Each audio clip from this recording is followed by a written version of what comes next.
Good evening, everyone. My name is Devin Little, and this is the Hockey Writers Grind Line, the Red Wings roundtable for the hockey writers. For the past 5 years, the Grind Line has been a weekly column for the hockey writers. Now we're coming to you live. We're excited for another opportunity to discuss the latest Red Wings news, rumors, and strategy with the Hockeytown faithful. Before we dive in, you'll notice that we're a little shorthanded today. Due to the extended length of last week's episode, we are currently serving a delay of game penalty. But don't worry, I have confidence in this group's penalty killing abilities. So let's kill some time with our version of Chris Draper, Kirk Maltby, and Darren McCarty, starting with Ian. What's up, Ian? Are we shorthanded because the Red Wings were shorthanded quite a bit last night? Something like that. Yes. Okay. That's our punishment. We're just masochists is what we are. Hear that, Red Wings? We get punished right there with you. And then, of course, we have the man, the myth, the legend, Mr. Pat Brown. How you doing, Pat? Doing great. Happy to spend another Friday night with you guys, and hopefully we kill off those back-to-back penalties more effectively than the Red Wings did last night. For sure. And as you both have just alluded to, we had a real live Red Wings hockey game last night, the first time in well over 300 days, and they got shut out. But all is not terrible. It was just game one. We still have 55 more games to go. So in the spirit of the first game of the season, I'd like to start the show off by talking about last night's game. And actually, I do want to kind of make the immediate pivot towards an article that you let out today, Pat. You had kind of a look at the new guys on the roster, how they performed in game one. So I'm going to give you the floor first tonight. If you want to maybe touch on some of the things you talked about in your article, and then also just kind of give your overall thoughts from last night's game. Sure. With regards to today's article, I wish I had a little bit more to write about, to be honest, with for sure with the new faces. So the article wasn't your traditional game recap, obviously. It was more highlighting the newcomers and who made their debut in the winged wheel yesterday, and there were six players altogether that made their debut. Three defensemen in Stahl, Stecher, and Merrill. Two forwards with Nemestikov and Bromey, and Grice.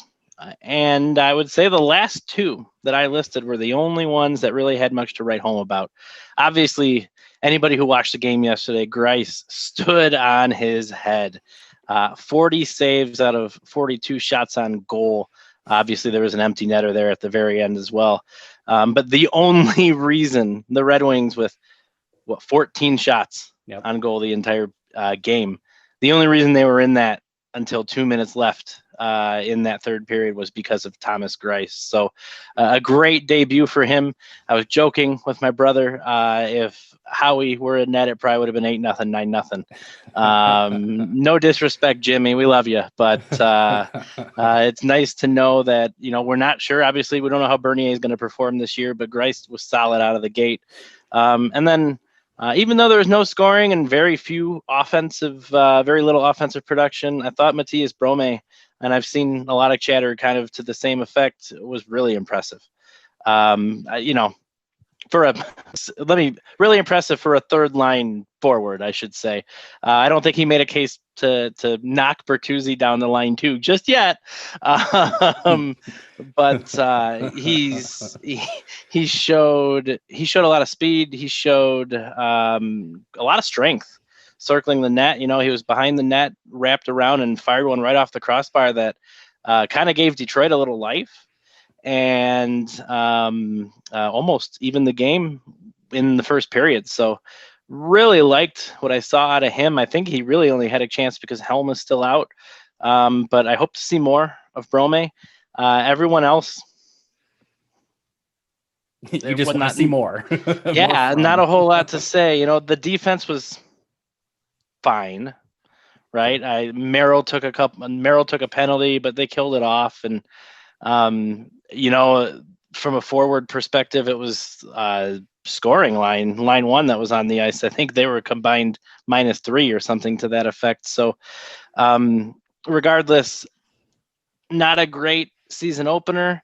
As a wise man that we all know would say, relax, give it time. There was a long layoff. But I think we all hoped to see a little bit more out of the new guys than what we become accustomed to seeing, which is kind of what we saw last night. For sure. Can't argue with that. Ian, I'm gonna pass it over to you. What were your thoughts from game one? I think Grice was the only player who didn't look like he'd been off for 300 plus days. Like he looked sharp, he looked solid, he did everything that was asked of him. It felt like one of those World Juniors games where Detroit was clearly the underdog and they just needed like one scoring opportunity to at least be in the game, and they didn't get it. The Bromey shot was the closest one to a scoring opportunity. There wasn't really much outside of that. Mm-hmm. First line looked sluggish, looked a bit rusty. Like Dylan Larkin, even after being named captain, I kind of was hoping for a little bit more. He had that turnover that led straight to the first goal. Yeah, like the Larkin turnover. I thought Manta was, underwhelming. Bertuzzi a couple times looked like he fell down and he was having trouble standing up. I mean, kind of what we expected, not quite what we were expecting, but it's a long season. Like there's definitely improvement coming with this team, I would say. Like I think we knew last year within like a month in, okay, this is what it is. Like there's no improvement. It's downhill from here. Whereas this team, I could feel the improvement. There is something more to give with this group of guys. So we'll see if that comes tomorrow, later on this season. But that was kind of my takeaway from game one. And we do expect to see Bobby Ryan tomorrow, at least. Yes. So hopefully that'll give him a little bit of a jump start as well. And I know, Pat, you were just talking about how Bromey played. I'm really curious to see what the lineup looks like tomorrow, because Bromey was arguably the only forward that did anything noteworthy last night. But if Ryan comes in the lineup, Blash has been toying with the idea of having a second line that has Bobby Ryan, Robbie Fabry, and Philip Zadina.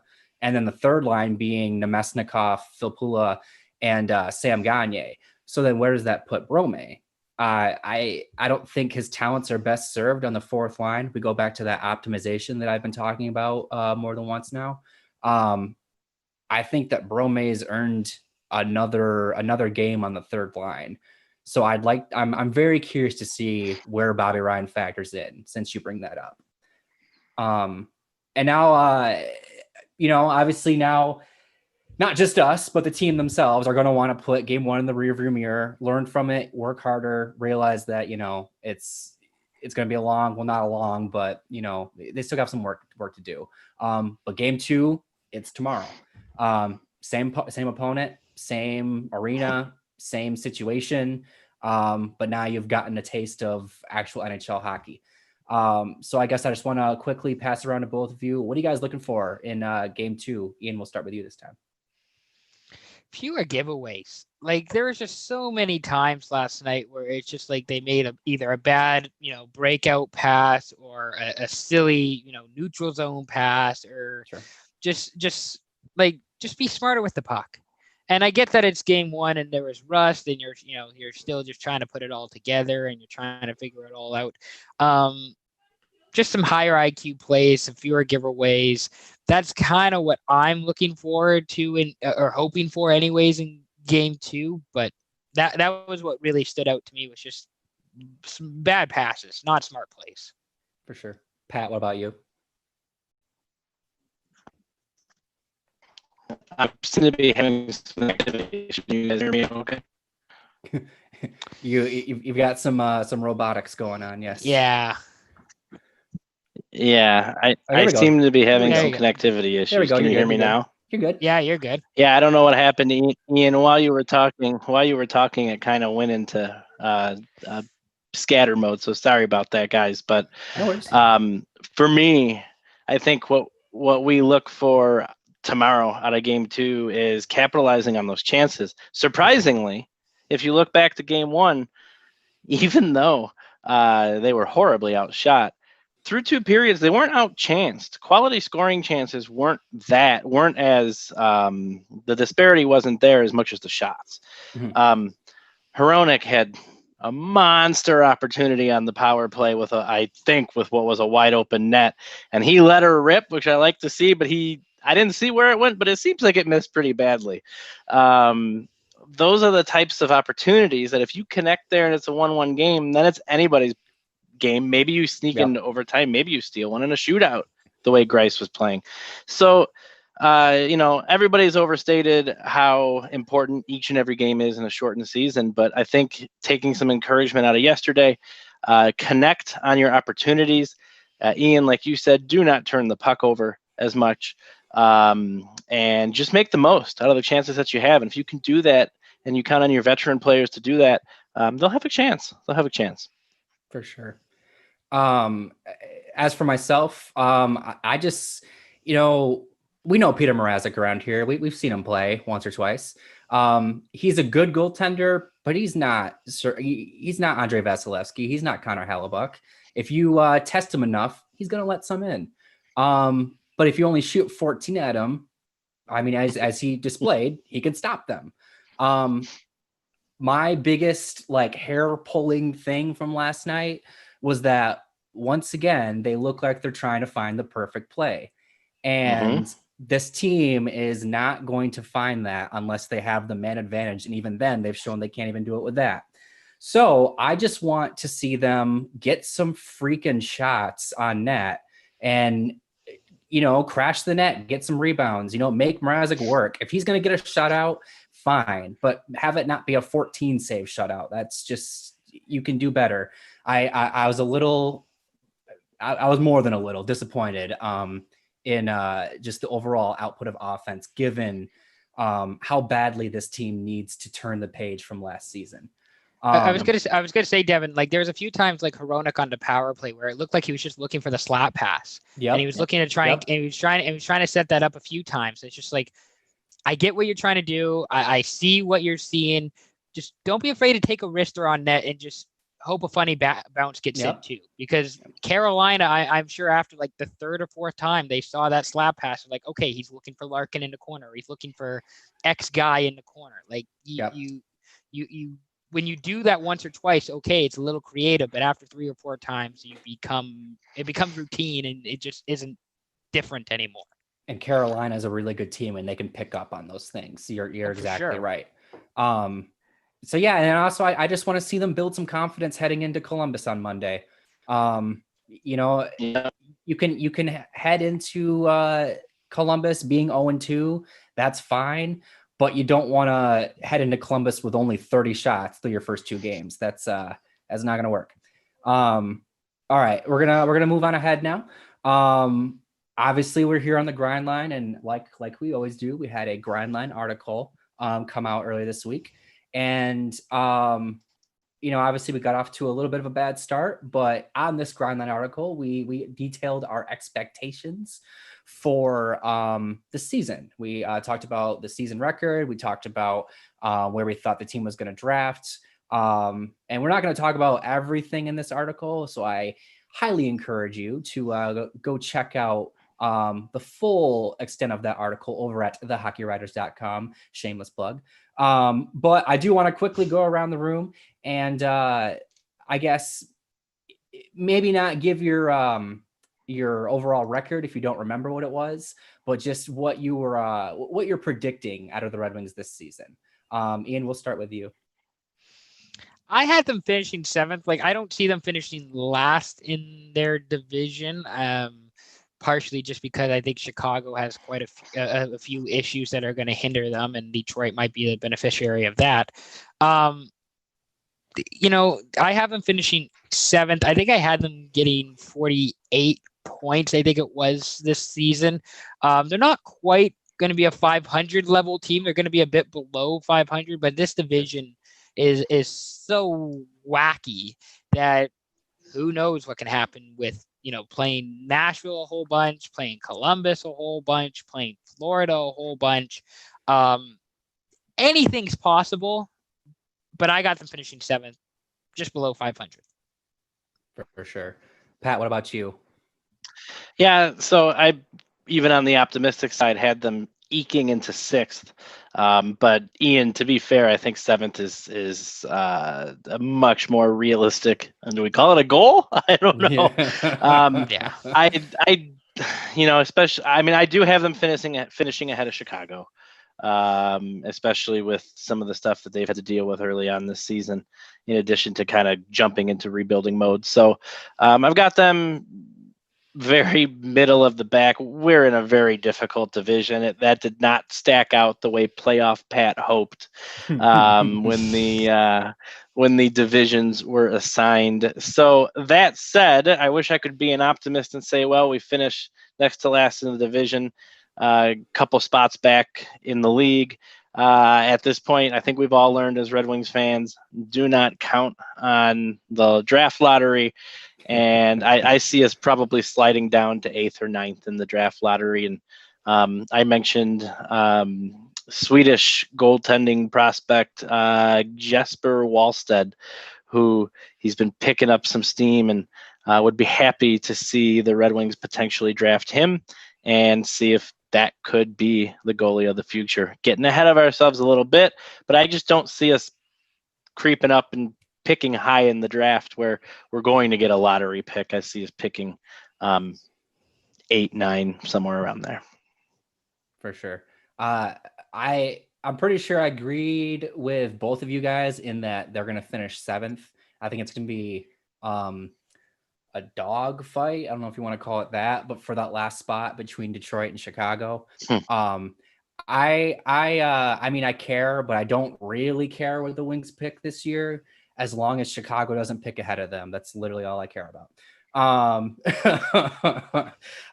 But if I am going to name drop a prospect, I like Wallstedt, like Pat just said.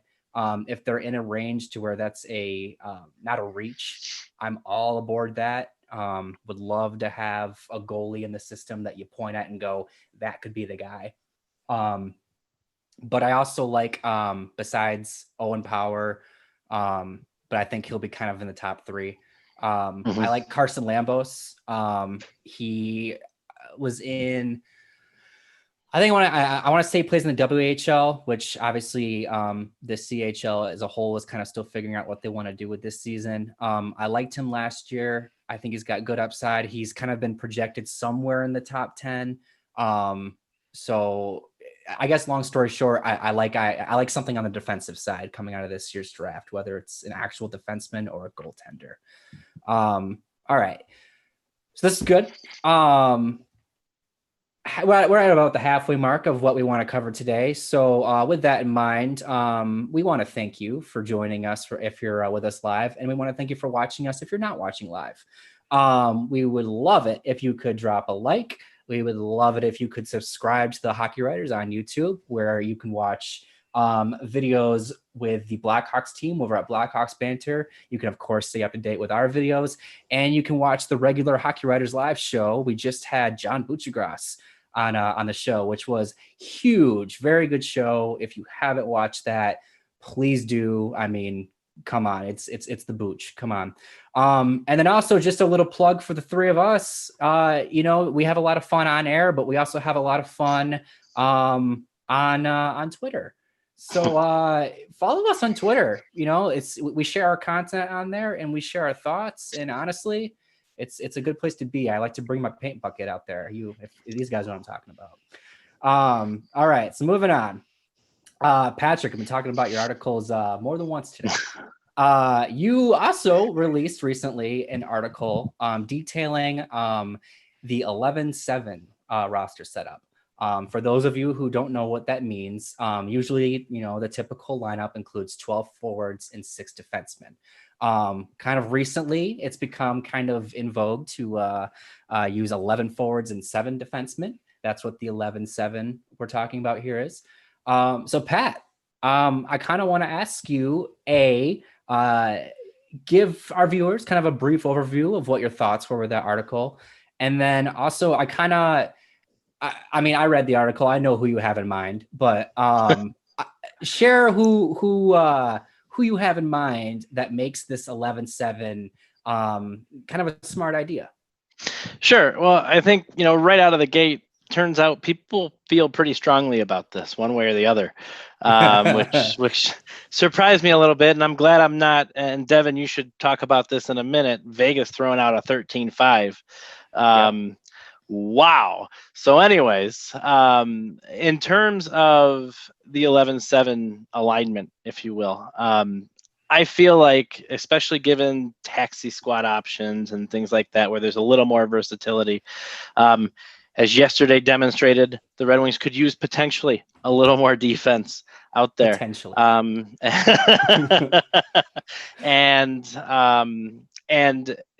the year, they have the flexibility to do it. They have the young talent, such as, and this is who I dropped in the article, Cholowski, who I think would be a really good seventh defenseman out there. I think, and they're already going this way, if anybody's paid attention to Twitter today, but you can scrap Nielsen. I'm not going to be popular for saying this, but scrap Glendening, get somebody off that fourth line who literally hasn't produced as much as Cholowski has on the offensive side.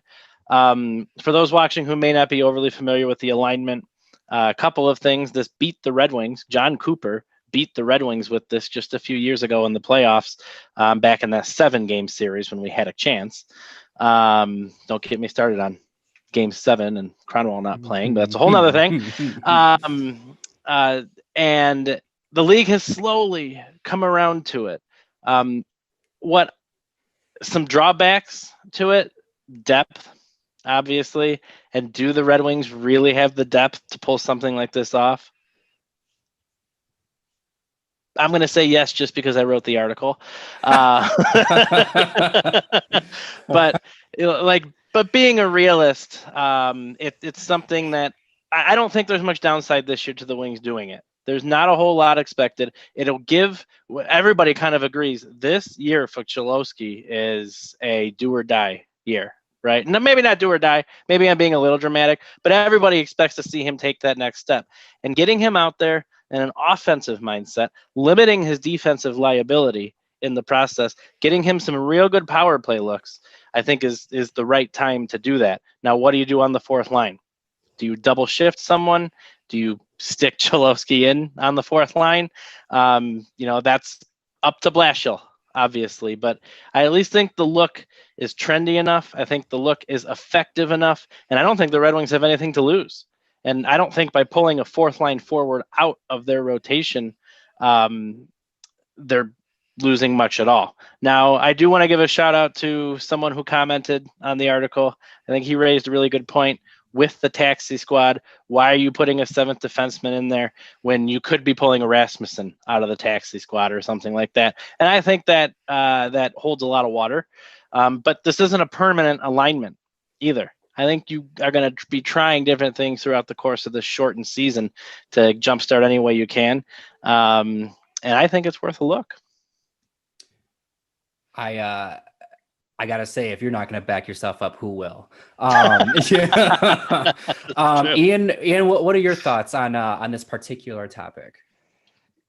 Kind of two things jump to mind for myself. The first, so I live in Canada, and basically over the offseason talk, I remember they were talking about the Toronto Maple Leafs potentially going with an 11-7 alignment. And Sheldon Keefe, I think, basically said, giving it no thought, not going to do it, not happening, which is fair because Toronto's strength is forwards. They have a lot more forwards, a lot better forwards than they do defensemen. So it makes sense for them just to stick with their regular alignment compared to doing an 11-7. I don't know if that's the case with Detroit. I would say you have more quality defensemen or more defensemen who are valuable to the team compared to some of the forwards. I'm again, myself personally, I'm not totally upset if Luke Glendening gets replaced for Cholowski. It's kind of just Cholowski, I would say, is more valuable. He's going to offer more in terms of offensive ability, in terms of producing something, if that makes sense.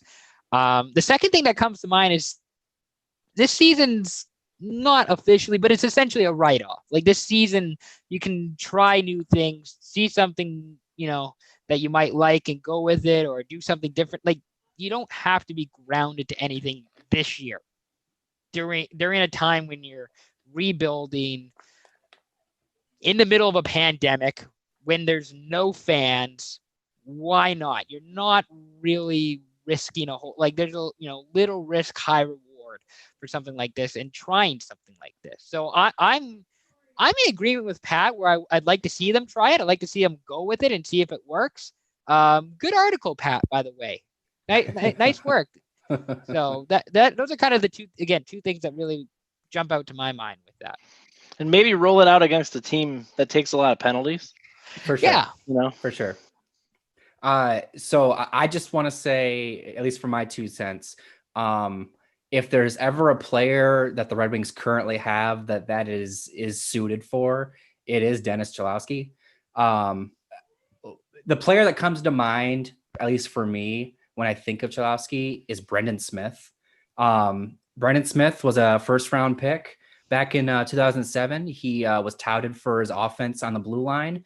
When he finally arrived in Detroit, he showed glimpses of that raw offensive ability, but he just couldn't take care of business in his own end. Who does that sound like? I think that Cholowski's ultimate value in the league will be tied to his ability to create offense from the blue line. And if you do the 11-7, you put him in a position to do that. I don't think that you would use him a ton on 5-on-5, maybe a few shifts here and there until he proves he can handle it. But yeah, exactly like you just said, Pat, do it against a team that takes a lot of penalties, because then Cholowski runs the point on the power play and you have Hronek as a shooting option on the left flank.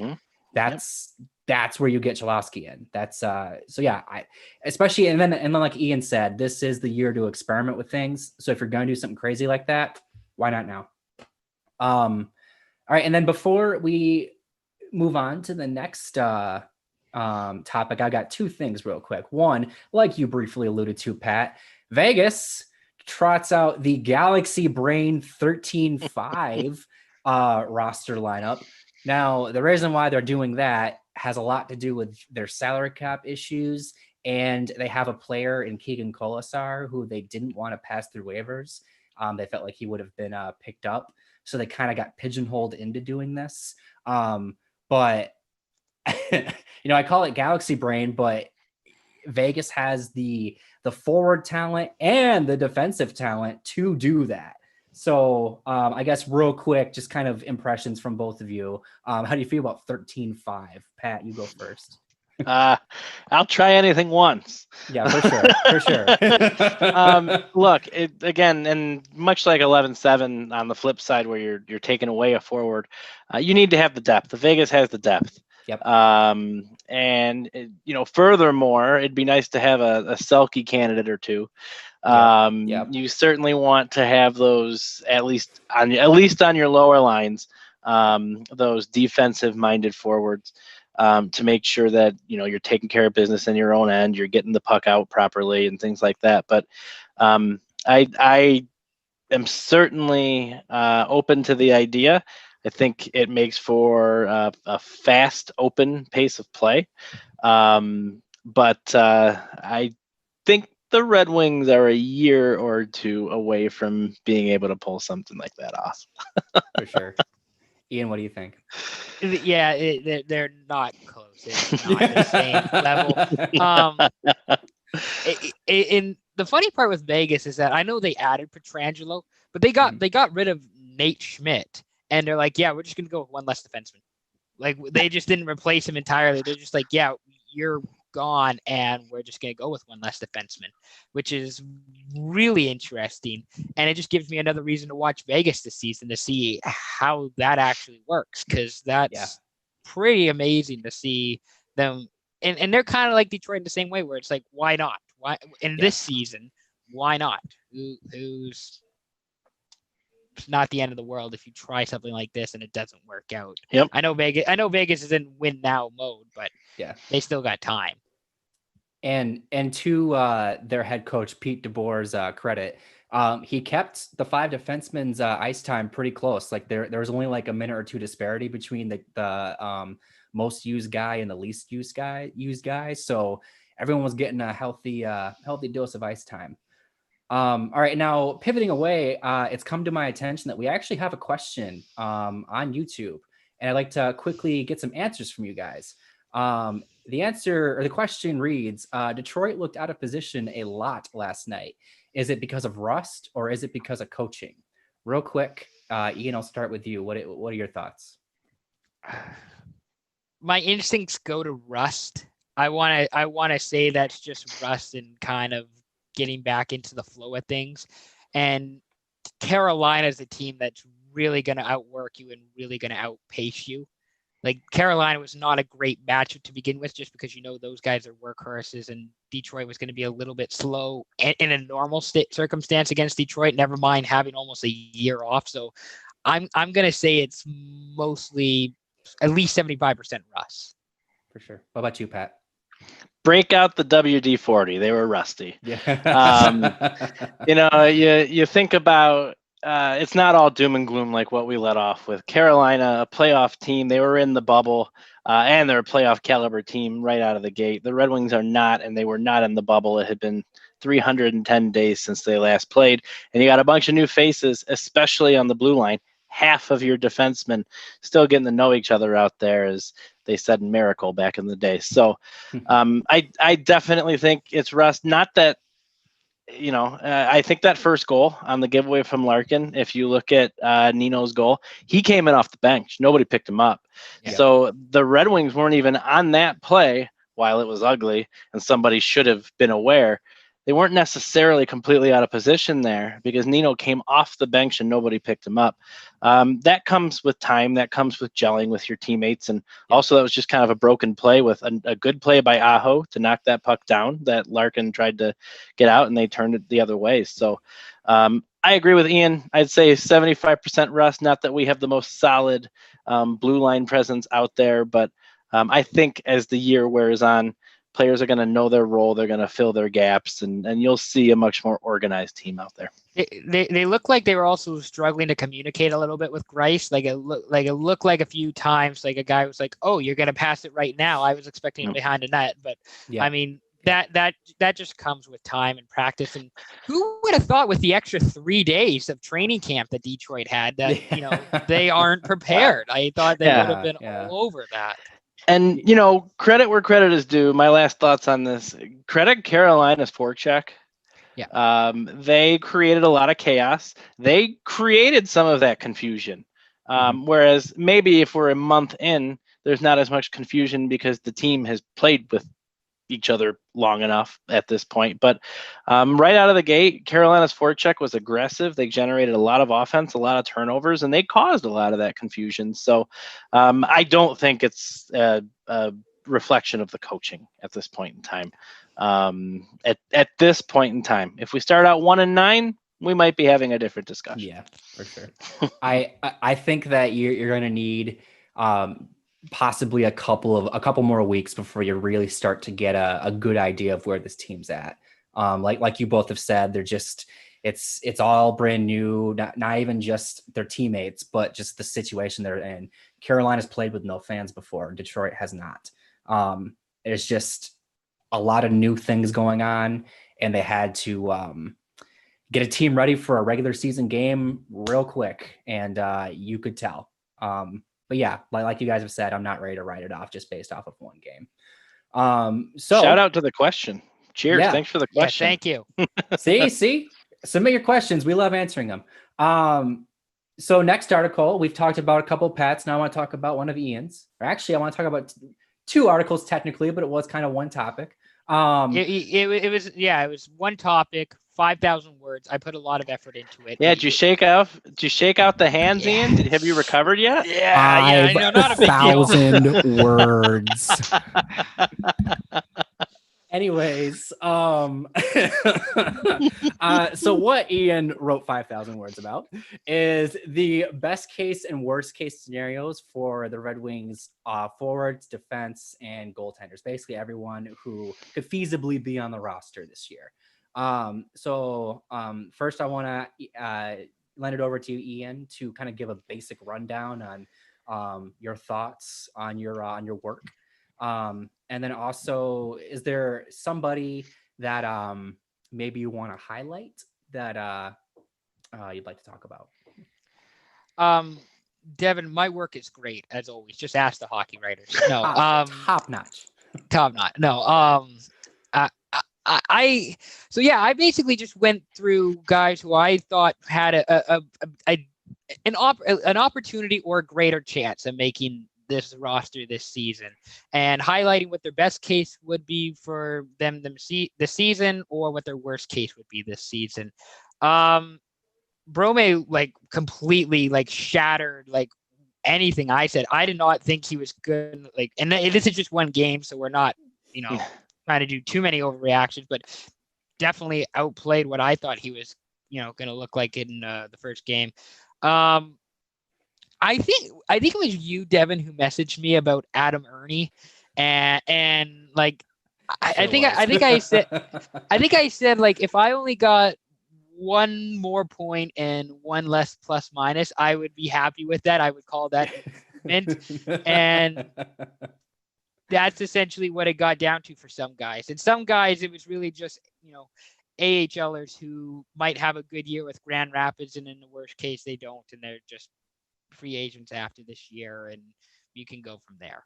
But Bromey, just after game one, he was the guy who I've undersold him.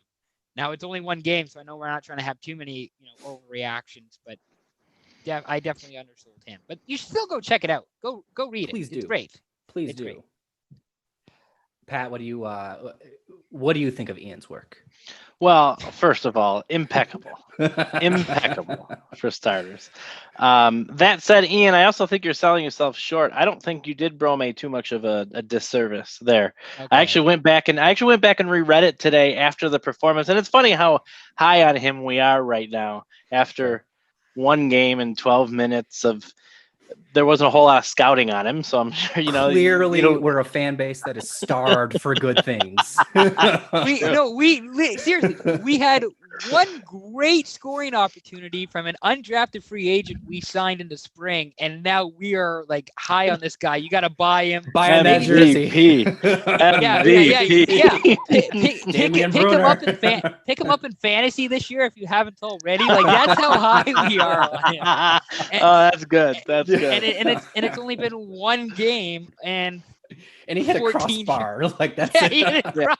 He didn't even score. His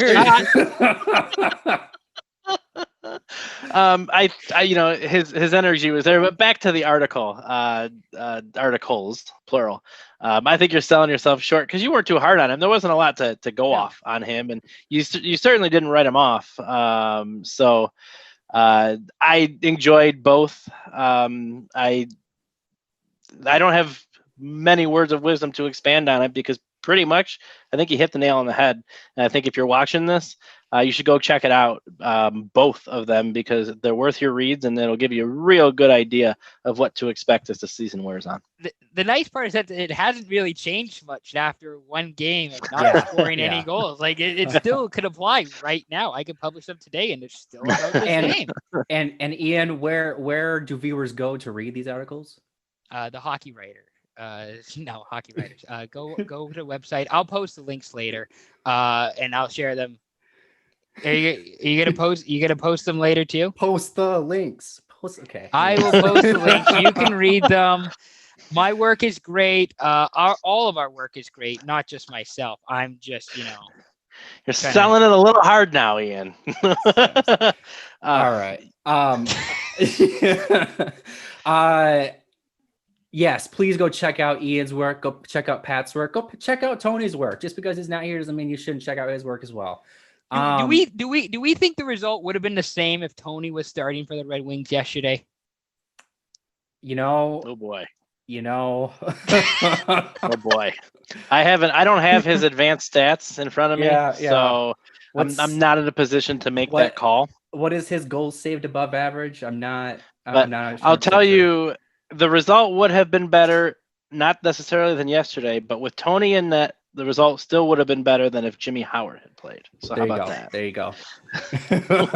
No arguments over here.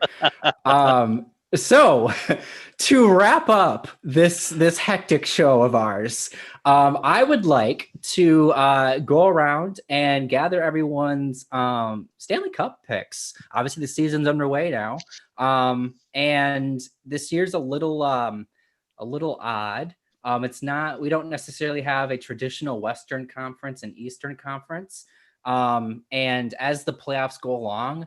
The teams are going to be reseeded along the way, kind of like how they were in the bubble to a certain extent. And so you might see two teams that are primarily in the Western Conference in the finals this year, or in the Eastern Conference. It's just kind of the nature of the beast this year. So I'm going to ask you guys who comes out of the West and who comes out of the East, but I mean that in the loosest possible sense. Ian, I would like to start with you. How do you see this year playing out? I'll just go quickly by division. I think Toronto comes out of the North. I have Colorado coming out of the West. I have Carolina coming out of the Central. And I have the Islanders coming out of the East, or the Mass Mutual East, or whatever it's called this year. And I have Colorado beating Carolina this year in 7 games. That would be a heck of a final. I'm all for that one. Yes, absolutely. Pat, what about you? All right. In the North, I've got Toronto. In the East, I've got the Flyers. Okay. In the Central, I've got the Lightning. And in the West, I've got the Avalanche. And I'm going to put 2 typically Eastern Conference team in the finals against each other. And I'm going to take, it's getting hot in here, guys. Oh, boy. It's getting hot in here. Oh, boy. I'm going to take Philadelphia over Tampa Bay. Okay. That would be a good series as well. I'd love to see Tampa fall short of the repeat. As for me, I will start in your Central Division. I'm gonna have Tampa headlining the Central, but Carolina is close behind. I could very easily see Carolina coming out on top of the Central Division. In the West, it's going to be kind of a dogfight, in my opinion, between Vegas and Colorado at the top. I'm going to give Colorado the slim edge, like I gave Tampa Bay the slim edge. In the North/Canadian division, like you guys, I got to give it to Toronto. Beyond that, I'm not going to give them much more. And then in the East division, I just want to quickly throw out there, I think the East division is going to be the most competitive division, and it could be 4 or 5 teams that come out on top of that division. That's a very tough division. I'm gonna go with the Boston Bruins, but like I said, it could be 2, 3, 4 other teams. I wouldn't count out Washington. I wouldn't count out Philly. I wouldn't count out the Islanders. Even the Rangers could do something crazy and vault themselves forward enough to where they would warrant more consideration. And you can't completely write off a team that has Sidney Crosby and Evgeny Malkin still on it. Now in the Stanley Cup final, I've got Colorado and I've got Tampa Bay. Very safe. I'm not trying to go for some hot takes, unfortunately, not today. But I do have Colorado coming out ahead of Tampa Bay. I think Tampa Bay is going to get a heck of a boost when they get Kucherov back, but I love what Colorado's done this year. And I think that they probably still have 1, maybe 2 more moves in them before their roster is completely done. As somebody who follows the Red Wings, I hate to give the Avalanche their props, but they've got a heck of a team out there in Denver. So look forward to potentially seeing Nathan MacKinnon skate the Stanley Cup around.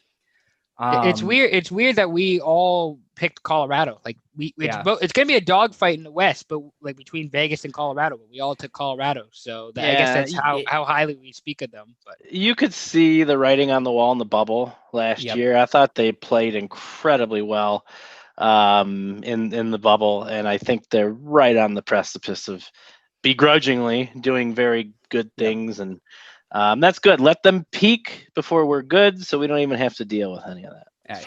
Absolutely.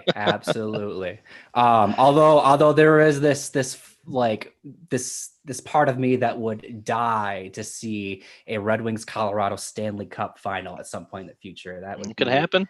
top-notch stuff. Oof. And then also just real quick, just the fact that by the end of the second round of the playoffs, 2 out of the 3 of Colorado, Vegas, and St. Louis are going to be out of the playoffs, and that's crazy. That is wild. Yeah. So yeah, that is our show for the day. For the night, rather. It's daytime somewhere, I guess. Thank you for joining us. Thank you for liking. Thank you for commenting. I want to see more comments next week, please, and thank you. And thank you for subscribing. We have fun doing this, and we look forward to doing it again. Look forward to seeing you at the site, and look forward to seeing you next week. Thanks, guys, for doing this again, and look forward to seeing y'all next week. I hear real quick before we go that we might have something special in store for next week. So stay tuned. Have a good night. Take a look at the schedule. I was wondering if you were going to tease something about next week. That's what we like to call a professional tease in the biz. A little. The mic has dropped. Like Pat said, just check the schedule. We'll see you guys later. Thank you. See ya. Thank you.